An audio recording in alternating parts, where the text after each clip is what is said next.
kiss for you.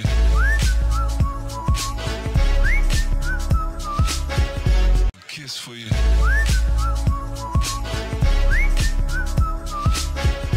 Kiss for you.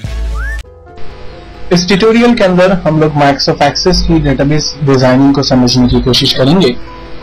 Basically अगर आप अपनी कंपनी के रिकॉर्ड की मैनेजमेंट करना चाहते हैं और अगर आप एक ऐसा प्रोग्राम चाहते हैं कि जिसमें आप तमाम रिकॉर्ड्स को मेंटेन कर सकें और एज पर रिक्वायरमेंट आप रिपोर्ट्स उसकी जनरेट कर सकें, आप उसके हवाले से रिकॉर्ड्स जो है वो ईमेल कर सकें, आप रिकॉर्ड की सर्चिंग कर सकें, आप सिक्योरिटी लेवल्स ऐड कर सकें और सबसे इम्पोर्टेंट ये कि अपनी डेटाबेस की या अपने रिकॉर्ड की प्रॉपर मैनेजमेंट कर सके। और ये सब काम आप बहुत ही कम कॉस्ट के अंदर, यानी जिसमें आपका पैसा बहुत ज्यादा खर्च ना हो और बहुत ज्यादा टाइम भी जिसमें खर्च ना हो, एक छोटी आसान और up to mark database design करना चाहते हैं तो मैं रिकमेंड करूंगा कि माइक्रोसॉफ्ट एक्सेस डेटाबेस पर आप काम जरूर करें, क्योंकि माइक्रोसॉफ्ट एक्सेस डेटाबेस को समझना और उस पर काम करना बहुत ही आसान है। और अगर कोई एक स्मॉल टू मीडियम लेवल की ऑर्गेनाइजेशन है या बिजनेस सेटअप है और वो अपने तमाम रिकॉर्ड मैनेजमेंट और रिकॉर्ड कीपिंग के लिए अगर डेटाबेस डिजाइन करना चाहती है तो वो एक्सेस को चूज कर सकती है। एक्सेस के डेवलपर्स मार्केट में आसानी से अवेलेबल हैं।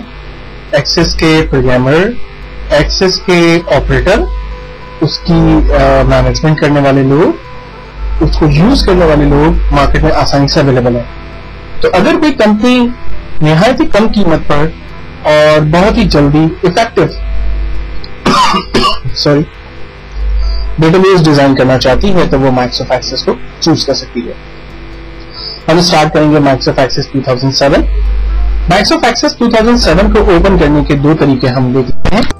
पहला स्टार्ट ऑल प्रोग्राम और यहां से माइक्रोसॉफ्ट ऑफिस के फोल्डर में जाकर माइक्रोसॉफ्ट ऑफिस एक्सेस 2007 को हम चूज करेंगे।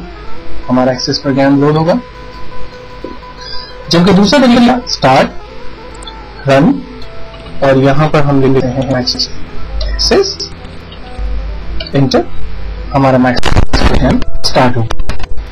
जब माइक्रोसॉफ्ट स्टार्ट होगा तो सबसे पहले हमारी टाइटल स्क्रीन आएगी। इस टाइटल स्क्रीन पर कुछ बने बनाए ऑप्शंस, और अगर आप अपनी मर्जी डिजाइन करना चाहते हैं तो ये ऑप्शंस मौजूद है। तो मैं कोशिश करूंगा कि आपको पहले लेवल पर बेसिक टू एडवांस लेवल तक लेके चलूं ताकि आपको स्टेप बाय स्टेप सारी चीजें समझ में लगे। तो इस पहले सेशन के अंदर हम लोग इस बात को समझने की कोशिश करते हैं कि जब भी आप एक डेटाबेस क्रिएट करना चाहेंगे तो इस ब्लैंक डेटाबेस के ऑप्शन में जाएंगे और यहां पर आने के बाद आप इस ब्लैंक डेटाबेस के ऑप्शन को सिलेक्ट करेंगे। ब्लैंक डेटाबेस को क्लिक करने के बाद आपके पास डेटाबेस का नाम, उससे रिलेटेड ऑप्शन आएगा जहां पर आप डिफाइन करेंगे कि हम अपनी डेटाबेस का नाम क्या देना चाहते हैं। आमतौर पर जो लोग माइक्रोसॉफ्ट वर्ड, एक्सेल और पावर पॉइंट यानी बेसिक सॉफ्टवेयर के यूजर हैं उनको ये बात मालूम होगी कि माइक्रोसॉफ्ट वर्ड पे या एक्सेल पे या पावर पॉइंट पे जब भी आप कोई फाइल पर काम करना शुरू करते हैं, डॉक्यूमेंट पे काम करना शुरू करते हैं और काम कंप्लीट कर लेने के बाद अगर आप उसे सेव करना चाहें तो आप फाइल के ऑप्शन में या ऑफिस बटन के आइकॉन पे जाकर क्लिक करें और फाइल को सेव करें। अदरवाइज अगर आप फाइल को क्लोज कर दें या आप एक न्यू फाइल कॉल कर लें तो आपके पास एक न्यू ब्लैंक डॉक्यूमेंट हासिल हो जाएगा। लेकिन किसी भी डेटाबेस पे जब आप काम करते हैं, चाहे वो माइक्रोसॉफ्ट एक्सेस की डेटाबेस हो, चाहे वो विजुअल बेसिक .NET हो, चाहे वो ASP.NET हो, चाहे वो SQL हो, आप किसी भी लेवल पे डेटाबेस पे काम करते हैं, हर एक डेटाबेस पे काम करने के लिए लाजमी है कि पहले डेटाबेस का नाम आप डिफाइन करें। तो यहाँ पर भी हमें इसी तरह से एक डेटाबेस क्रिएट करनी होगी जिसका नाम मैं यहाँ सुन दे देता हूँ। जिन लोगों ने मेरे एक्सेल के ट्यूटोरियल्स देखे हैं उनको एक्सेस की डेटाबेस को समझने में काफी आसानी होगी, क्योंकि एक्सेल के अंदर हमने जिस स्कूल की मार्कशीट के ऊपर काम किया था उसी तरह की एक डेटाबेस, एक मार्कशीट हम यहाँ पर भी क्रिएट करने की कोशिश करेंगे। तो सबसे पहले मैंने डेटाबेस का नाम स्कूल डिफाइन किया और यहाँ पर क्रिएट की कमांड का इस्तेमाल कर दिया। देन उसके बाद हमारे पास एक स्क्रीन आई जिस पर हमें फील्ड का नाम देने की बात होता है। तो इस वक्त हम इस विंडो को क्लोज करेंगे क्योंकि अभी हमें इस कमांड की नीड नहीं है और हम अपनी मर्जी के टेबल्स क्रिएट करने का तरीका सीखेंगे। टेबल्स को क्रिएट करने का मतलब क्या है और टेबल्स बेसिकली हमारी क्या मदद करती हैं? टेबल्स बेसिकली एक ऐसा प्लेटफॉर्म कि जिसके अंदर हम पर्टिकुलर टारगेटेड फील्ड्स ऐड करेंगे। मिसाल के तौर पर अगर मैं स्कूल से रिलेटेड एक मार्कशीट क्रिएट कर रहा हूं, तो उस मार्कशीट के अंदर जो कॉमन फील्ड्स होंगी या कॉमन जो हेडिंग्स होंगी वो student ID, student complete name, यानी हम उसको first name, middle name, last name भी कर सकते हैं, स्टूडेंट के सब्जेक्ट नंबर, उसका टोटल रिजल्ट, परसेंटेज और ग्रेड, ये इसकी कॉमन फील्ड्स होंगी। इन तमाम कॉमन फील्ड्स को बेसिकली क्रिएट किया जाता है टेबल के अंदर। तो सबसे पहले हम टेबल डिजाइन के ऑप्शन में चले जाते हैं और यहां से हम एक टेबल क्रिएट करने की कोशिश करते हैं। ओके, यहां तक काम कंप्लीट करने के बाद अब हम बेसिकली अपने टेबल के अंदर कुछ मजीद चेंजिंग करना चाहते हैं और हम ये चाहते हैं कि बेसिकली इसमें हम क्लास और सेक्शंस की फील्ड को भी ऐड करें ताकि हम यहाँ पर स्टूडेंट्स की क्लास और सेक्शन को भी स्टूडेंट्स की मार्कशीट के अंदर जो है बेसिकली यूज कर सके। अब डिफरेंट स्टूडेंट की डिफरेंट क्लासेस हो सकती हैं, तो मैं यहाँ पर ये चाहता हूँ कि तमाम क्लासेस के लिए यूजर के पास एक ड्रॉप डाउन बॉक्स आ जाए और यूजर जस्ट उसमें से सिलेक्ट करे कि आइदर उसकी क्लास कौन सी है। इसी तरह से जेंडर के हवाले से मैं बनाना चाहता हूँ, सेक्शन के हवाले से मैं बनाना चाहता हूँ। ये चीजें आमतौर पर जो है पहले की जाती हैं, यानी जब आप डेटाबेस डिजाइन करते हैं तो उसी वक्त आपको डिसाइड करना होता है कि टेबल में कौन कौन सी फील्ड होगी और उस फील्ड की क्या प्रॉपर्टी होगी और वो किस तरह से क्रिएट की जाएगी। क्योंकि वंस आप टेबल क्रिएट कर लेते हैं और उसके बाद फिर जब आप फॉर्म क्रिएट कर लेते हैं और बाद में जब आप चेंजिंग करते हैं तो फॉर्म के अंदर उन चेंजिंग को लाना बड़ा थोड़ा डिफिकल्ट होता है। तो हम यहाँ पर ये भी देखेंगे कि अगर कोई फील्ड हम भूल जाते हैं या रिक्वायरमेंट के हिसाब से वो ऐड करने की नीड जो है वो बाद में आती है, तो वो फील्ड्स कैसे ऐड की जाती हैं टेबल के अंदर और फिर उनको हम फॉर्म के अंदर कैसे यूज कर सकते हैं। तो सबसे पहले मैं क्लास, सेक्शन और जेंडर के 3 टेबल अलग अलग क्रिएट करूंगा।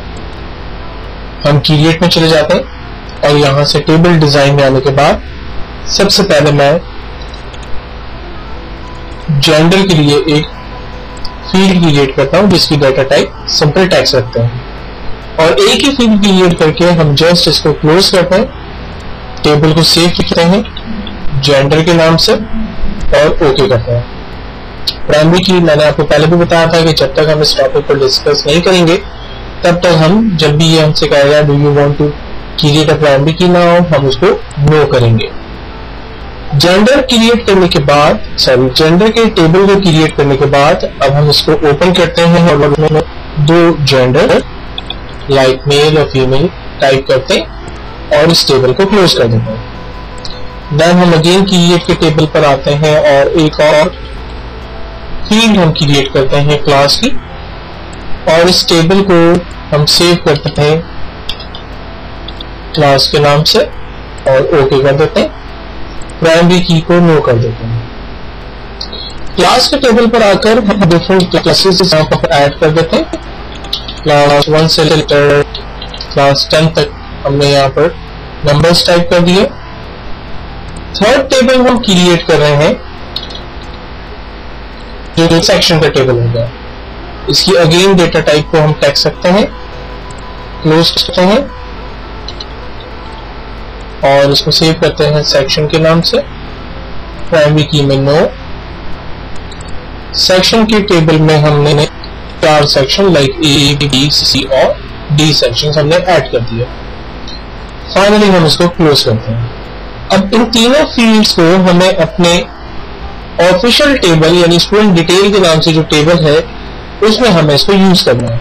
तो हम अपने टेबल पर राइट क्लिक करके इसके डिजाइन व्यू पर जाते हैं और इस टेबल की फील्ड्स को ओपन करते हैं। अब इस टेबल में जहां पर हमें फील्ड्स को ऐड करना है उस रॉ पर हम राइट क्लिक करके इंसर्ट रॉ करते हैं तो वहां पर एक नई रॉ ऐड हो जाती है। अब इस रॉ पर मैं सबसे पहले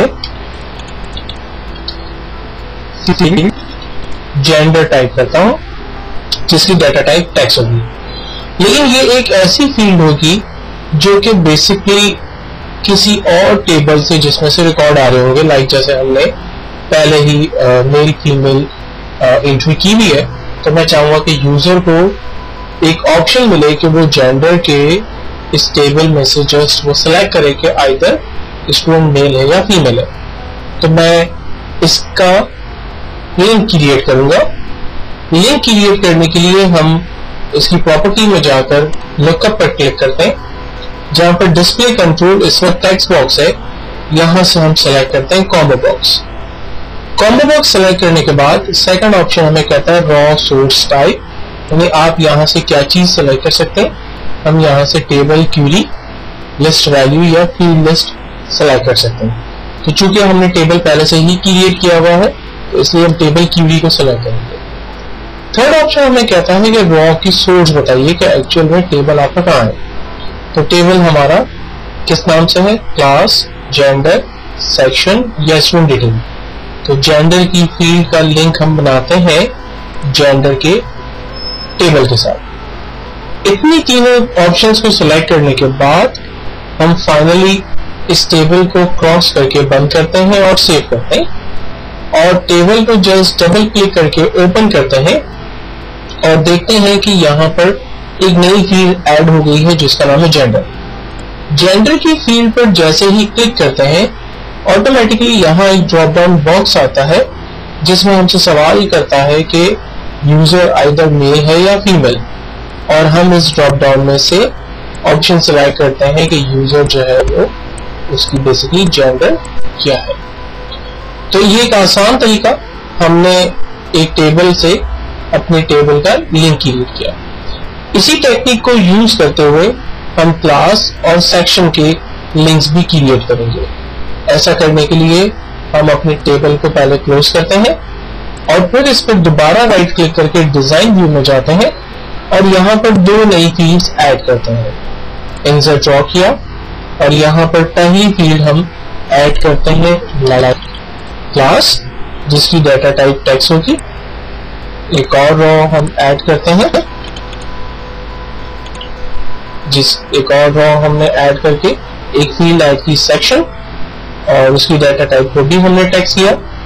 फाइनली हम अपने दोनों टेबल का लिंक क्रिएट करते हैं। जैसे क्लास का लिंक हमें क्रिएट करना है तो हम इसको लुकअप में चले गए, यहाँ हमें टेक्स्ट बॉक्स की जगह कॉम्बो बॉक्स चाहिए। हमें टेबल और क्यूरी की जरूरत है और लिंक के लिए हम लोग लिंक के लिए हम लोग चले जाते हैं इसके ड्रॉप डाउन बॉक्स पे और यहां से हम सेलेक्ट कर लेते हैं क्लास के ऑप्शन को। इसी तरह से सेकंड फील्ड है हमारी सेक्शन, इसके टेक्स्ट बॉक्स की जगह हम सेलेक्ट करते हैं कॉम्बो बॉक्स। क्यूरी है और इसके ड्रॉप डाउन बॉक्स से हम लोग सेलेक्ट करते हैं सेक्शन के टेबल को।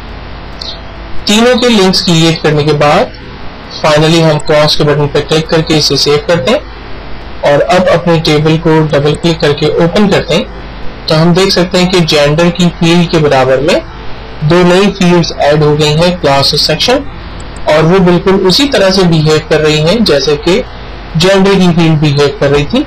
यानी यहाँ पर एक ड्रॉप डाउन बॉक्स ऐड हो गया और हम यहाँ पर बेसिकली उनकी क्लासेस सेलेक्ट कर सकते हैं और इसी तरह से हम उनके सेक्शंस सेलेक्ट कर सकते हैं। तो ये एक आसान सी टेक्निक जिसको यूज करते हुए हम अपने टेबल में as a drop down list अगर किसी दूसरे टेबल से रिकॉर्ड को कॉल करना चाहे तो वो हम कर सकते हैं। अब यहाँ टेबल में जो रिकॉर्ड्स हमने ऐड किए हैं यानी जो फील्ड्स हमने ऐड की हैं वो फील्ड्स इस वक्त हमारे फॉर्म पे नहीं आ रही हैं। तो उन फील्ड्स को हम अपने फॉर्म पे कैसे लाएं? एक तरीका तो ये है कि हम फॉर्म को डिलीट कर दें और दोबारा से नए सिरे से फॉर्म हम क्रिएट करें। ऐसा करने में हमें नुकसान ये होगा कि हमने जो यहाँ पर ऑन माउस मूव के ऊपर, आपको याद होगा शुरू में हमने फार्मूले लगाए थे, वो फार्मूले हमारे लॉस हो जाएंगे और इवन जो हमने बटन यहाँ क्रिएट किए हैं और जो भी हमने इस पे काम किया होगा वो सब हमारा वेस्ट हो जाएगा और हमें दोबारा से इस पे काम करना पड़ेगा। जब एक और टेक्निक को यूज करते हुए हम इस फॉर्म के अंदर मजीद नई फील्ड्स को ऐड कर सकते हैं तो उसका तरीका मैं अपने नेक्स्ट सेशन के अंदर आपको बताऊंगा।